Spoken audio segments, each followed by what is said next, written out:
So we are at Iceberg Lake, 10-mile hike to Iceberg Lake, which is just gorgeous up here. This is the Glacier National Park, not on the Lewis and Clark Trail, but just beautiful up here with these 2,000-foot cliffs. There's mountain goats up here.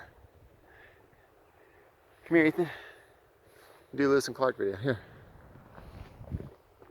It's right there. So, as the winter started to set in, January and February, a lot of the days were below zero, and the hunting parties would go out, but they weren't bringing much back. They just couldn't seem to scare up enough food to feed all the men. Throughout the rest of the year, it was easy, but in those deep winter months, it was very difficult. And the expedition may have starved to death if it wasn't for the Mandan Indians. The Mandan had a lot of corn. That was brilliant. That they were willing to trade Lewis and Clark for the corn, and it's the corn that got them through the winter and allowed them to survive. But of course, they wanted stuff for it. They were pretty hard traders. They were pretty good, at bargaining.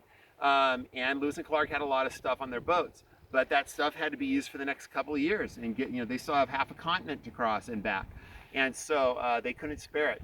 So fortunately, there's a guy named John Shields. He was a really good blacksmith, and they had a bellows, with them and everything, and he thought of the idea to cut up. They had a big kettle, like a big iron stove, that was almost useless at this point. It had been used so much, and it was almost burned out.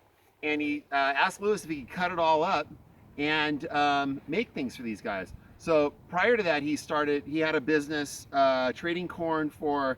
He was fixing their iron hose that they had from British traders.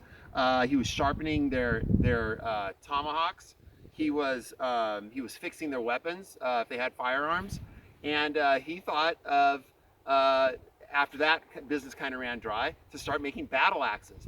The Indians up there was a particular type of battle axe that they really liked. Lewis thought it was horribly inefficient. It wasn't very good, but but anyhow, they liked them, and you're going to give the people what they want if you're in sales.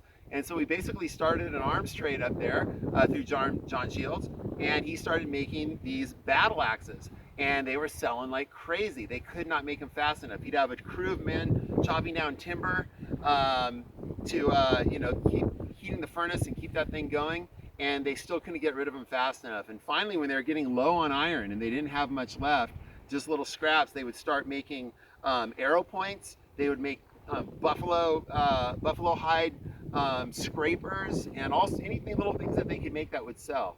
And because of all that, because of John Shields and his abilities and that, they managed to purchase enough corn from the Mandan to get them through the winter. It's starting to rain. Or is that snow? Rain. Yeah, it's rain. All right, cool.